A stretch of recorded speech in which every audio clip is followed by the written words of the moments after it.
Excuse me sir, ఇవన్నీ VIP సీట్లు, కొంచెం వెనకెళ్ళి కూర్చుంటారా? ఏయ్ మనం ఎవరో చెప్పరా? ఏయ్, arts college leader, political background ఉంది, పేరు గురు. అయితే ఏంటండి, వెళ్ళి వెనక్కి కూర్చోండి. ఏం మాట్లాడుతున్నారు నువ్వు? ఆయన ఎవరనుకున్నారా? 0.4 కన్నయ్య, 0.6 కి తమ్ముడు. మీరు కూర్చోండి సార్. రే ఆడేదో కూసాడ్రా, నాకు అర్థం కాలేదు. 0.4 కన్నా 0.6 తమ్ముడు, 0.5 అన్నాడు.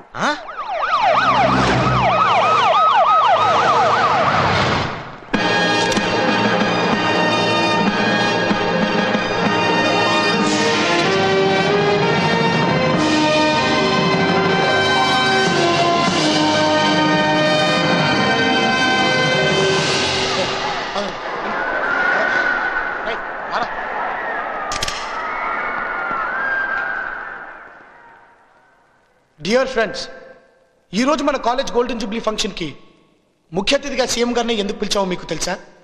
ఒకప్పుడు ఆయన మన కాలేజ్ ఓల్డ్ స్టూడెంట్ కాబట్టి. గౌరవనీయులైన ముఖ్యమంత్రి గారిని వేదిక మీదకి రావాల్సిందిగా కోరుతున్నాను. ఆయన్ని సత్కరించవలసిందిగా మన కాలేజ్ ప్రిన్సిపల్ గారిని కోరుతున్నాను.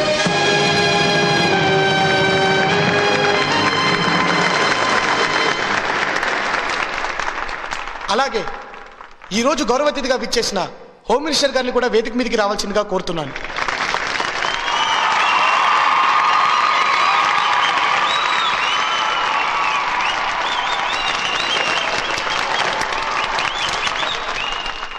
సీఎం గారు, ఒకప్పుడు మీరు ఈ కాలేజీలోనే చదివి ఈరోజు ఈ రాష్ట్రానికే ముఖ్యమంత్రి అయ్యారు.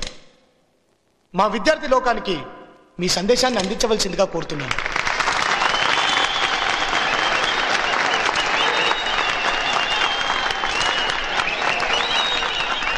విద్యార్థులందరికీ గోల్డెన్ జూబ్లీ అభినందనలు. సాధారణంగా పొలిటికల్ లీడర్లు మైక్ పట్టుకుంటే వాగ్దానాలు చేస్తూ ఉంటారు. అది చేయటానికి నేను ఇక్కడికి రాలేదు.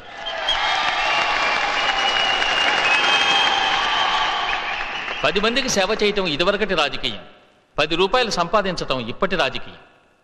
మీరందరూ కొత్తగా ఓటర్లు అయి ఉంటారు.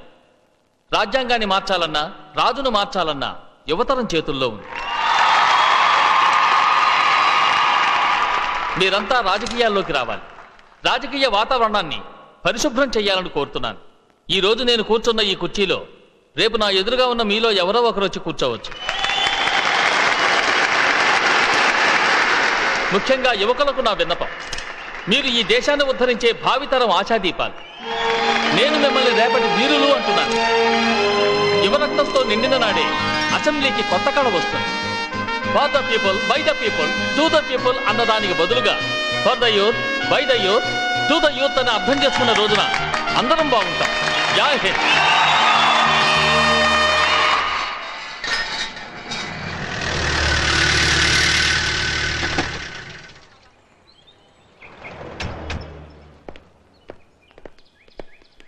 నమస్కారం అండి.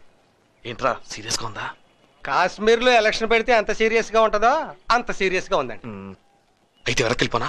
వెళ్ళిపోయారు అనుకోండి, కార్గిల్ వారేనండి. మరేం చేయాలా? మెంటల్గా ప్రిపేర్ అయిపోయి లోపల మీ లెగ్గెట్టి ఆవిడ లెగ్గెట్టేసుకోండి. లోపలికి వెళ్ళాడుగా, అయిపోయాడు.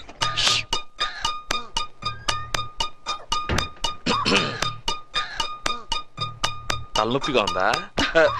కాదు, ఒళ్ళు మంటగా ఉంది. నీ బాధ నాకు అర్థమైంది. అది పొలిటికల్ స్టేజ్ కాదు మందారం, కాలేజ్ ఫంక్షన్. ఏ కాలేజ్ కుర్రాళ్ళకి నేను పనికిరానా? నా స్పీచ్ పనికిరాదా? నన్నే కనుక స్టేజ్ ఎక్కించుంటే ఊపేసేదాన్ని. ఇవిడు ఊపెత్తాళ్ళు ఆపేస్తారు. ఆగు, స్టేజ్ ఏంటి పిచ్చిదానా? ఎమ్మెల్యే రంగారావు చచ్చిపోయాడు కదా, బై ఎలక్షన్ లో నీకు ఆ సీట్ ఇప్పిస్తా. కమిట్ అయిపోయాడు. ఏ ఎమ్మెల్యే పోయినా వాడు పెళ్ళారికే సీట్ ఇస్తున్నారుగా. ఆ రంగారావు నమ్ముకున్నా పోయేది. మందారం, మరీ అంత తీసేవాకు. ఈ సీటు నీకు ఇప్పించకపోతే నా పదవికే రాజీనామా చేస్తా. ఈ 4 గోళ్ల మధ్య వాగ్దానానికి ఏవీ లోట్లేదు. రాజకీయ నాయకులు మోసం చేసేది ఓటర్లు గాని నీలాంటి మ్యాటర్లు కాదే. నమస్కారం సార్. నమస్కారం అండి. నమస్కారం. ఈవిడ మందారం అని సంఘ సేవకురాలు. మన పార్టీ అంటే ప్రాణం. మిమ్మల్ని కలవాలని వచ్చింది. మీ పార్టీలో అవకాశం ఇస్తే నిరూపించుకుంటాను సార్. అలాగే.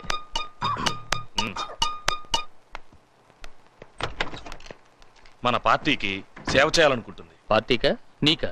మేడం గారు రాత్రి పగలు కష్టపడతారండి. వరప్రసాద్, నువ్వు నేను ఒకే కాలేజీలో చదువుకున్నాం. నీ గురించి నాకు బాగా తెలుసు. మనకు పదవి ఎంత ముఖ్యమో క్యారెక్టర్ కూడా అంతే ముఖ్యం. నీ గురించి ఏవేవో వింటున్నాను.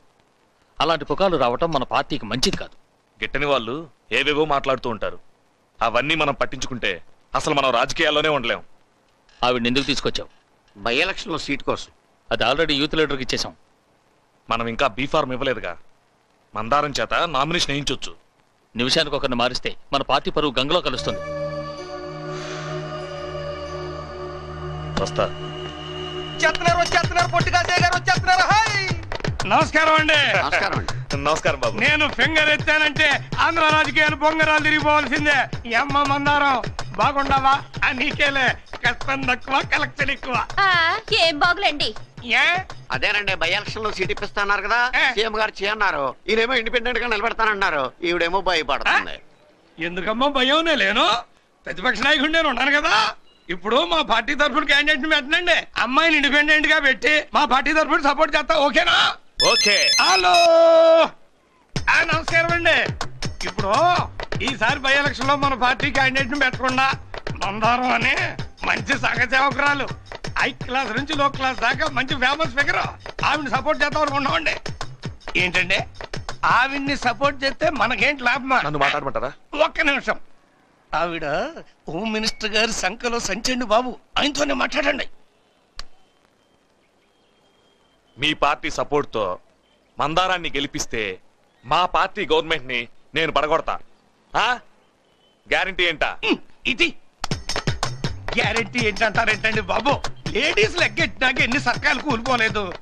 ఇప్పుడు హిస్టరీ తెలిసిన నన్ను ఇసుకించమాకండి. ఇక్కడ సంగతులు నేను చూసుకుంటాను, అక్కడ సంగతులు మీరు చూసుకోండి. అవి ఉంటా. థ్యాంక్స్ అండి, మీ రుణం ఉంచుకోను. ఏంటమ్మా థ్యాంక్స్ అని దండం పెడతానా? పోనీ ఏం కావాలో చెప్పండి. అమ్మో, అట్లాంటి విషయాల్లోనే కొంచెం ఈకమ్మా. నాదొకటే సిద్ధాంతం, ఇంటి పన్ను ఫ్రీ, బియ్యం free, current free, support free. చెప్పు తీసుకు కొడతా, అది మాత్రం ఫ్రీ కాదు. కాశీ గారు, ఆ సంగతి నేను చూసుకుంటా. ఓకే. ఓటుకి ఎంతైనా ఇస్తా. ఏవైనా సరే నా మందారం అసెంబ్లీలో అడుగు పెట్టాల్సిందే. ఓకే.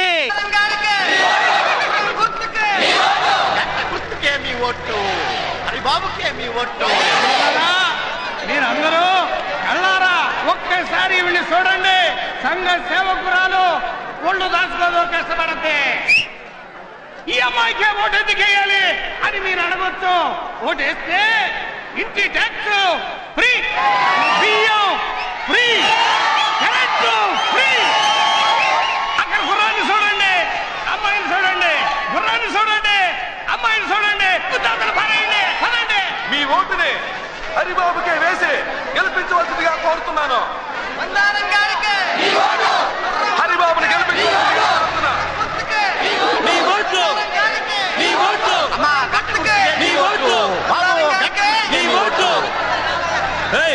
ఈ స్ట్రీట్ లో ముందు మేము వచ్చాం, వెనకెళ్ళండి. నేను ఈ రూట్ లో వచ్చామని మీరు ఈ రూట్ లో వస్తారా? మీరే నోరు మూసుకొని వెనక్కి తిరిగి వేరే రూట్ లో వెళ్ళండి. ఏంటి బాబు, మేము ఏ రూట్ లో వెళ్ళాలో కూడా తమరే డిసైడ్ చేస్తారా? వెళ్ళండి, వెళ్ళండి, వెనక్కి వెళ్ళండి. వెళ్ళే ప్రసక్తే లేదు. వెళ్ళకపోతే తలకాయలు పగులుతాయి. పగలు కొట్టడం మీకే కాదు, మాకు తెలుసు. చూసారా వీళ్ళ డ్రామా? వీళ్ళ భాగవతం ఎవరికి తెలీదు. మొన్నటిదాకా ఈవిడ గారు ఆయన గారు నుంచుకుని పెత్తనం చెలాయించింది. ఇప్పుడేమో ఈయన గారు ఈవిడ ఉంచుకున్నారు. వీళ్ళ సంగతి ఎవరికి తెలీదు. కాకపోతే సైడ్ మారింది అంతే. చూస్తావేంద్ర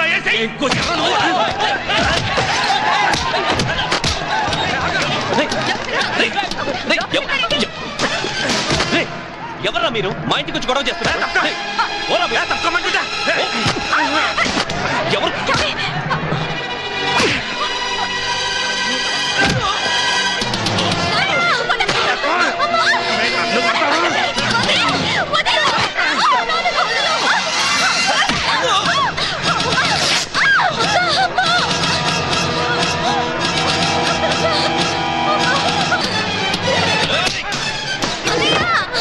అన్నయ్య, అన్నయ్య, నాన్న కొట్టు.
రాజు రాజు వదలండి రాజు వదిలే వదలండి రాజు వదిలే లేదు వదిలే కింద పడే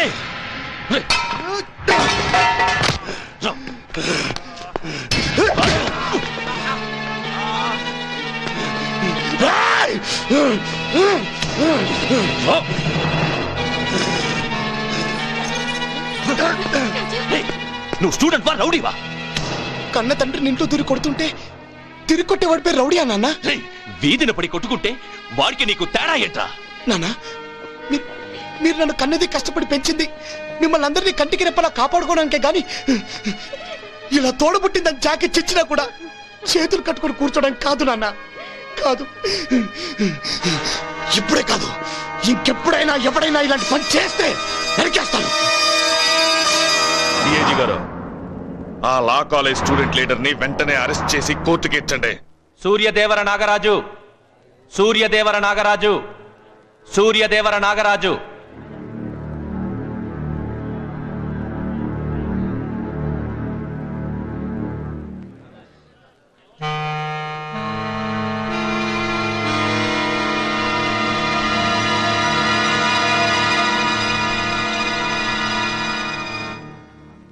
నీ పేరు? నాగా. ఇప్పుడు నేను పిలిచింది ఆ పేరుతో కాదనుకుంటాను. మా నాన్నగారు నాకు పెట్టిన పేరు నాగరాజు. అందరూ పిలిచే పేరు నేను మీకు చెప్పాను. ఈ నెల 16వ తారీఖున కడియాల రాజారావు అనే వ్యక్తిని నువ్వు కొట్టావా? నాకు తెలిసి అతని పేరు గురు. అతన్నైతే కొట్టాను.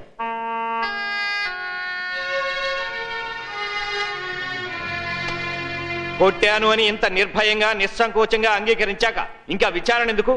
ఇతనికి శిక్ష విధించండి యువర్ ఆనర్. సార్ ప్రాసిక్యూటర్ గారు, నేరానికి శిక్ష ఉంటుంది. అది నేరమో కాదో విచారించక ముందే శిక్ష విధించమంటారేంటి సార్? రాజకీయ పార్టీ కార్యకర్తలు ఘర్షణ పడి మీ ఇంట్లో దూరి మిమ్మల్ని బాత్తే మీరేం చేస్తారు సార్? చేతులు కట్టుకుని వాళ్ళకి నమస్కరిస్తారా?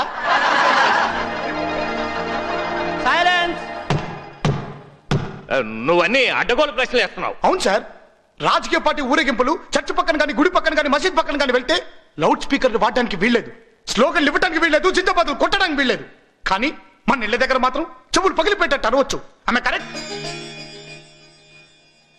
ఏమిచ్చారు ఈ అన్యాయం? రాజకీయ నాయకుల వీరావేశానికి అనారోగ్యంగా ఉండేవాడి గుండె ఆగిపోయినా, కోపం వచ్చేవాడిని బాధినా, నోటుకొచ్చిందలా అరిచినా మేము సహించాలా? రాజకీయాలంటే నీకు అసహ్యమా? అభిమానం సార్.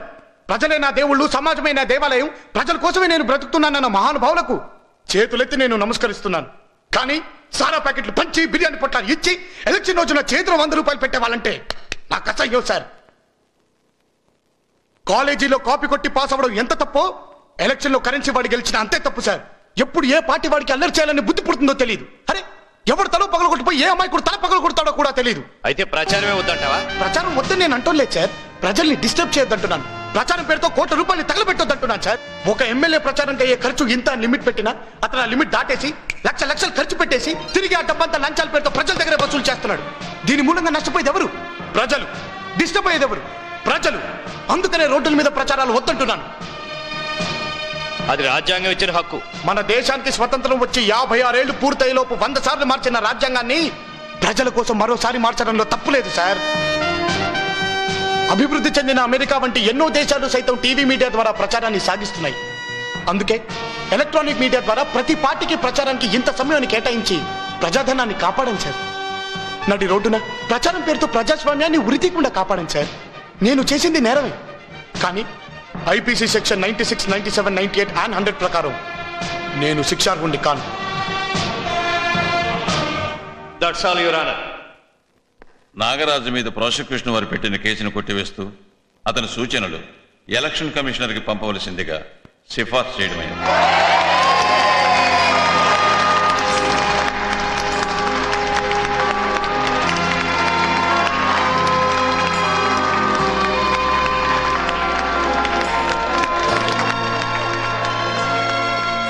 నీ కొడుకు సామాన్యుడు కదయ్యా, భవిష్యత్తులో చాలా గొప్పవాడవుతాడు.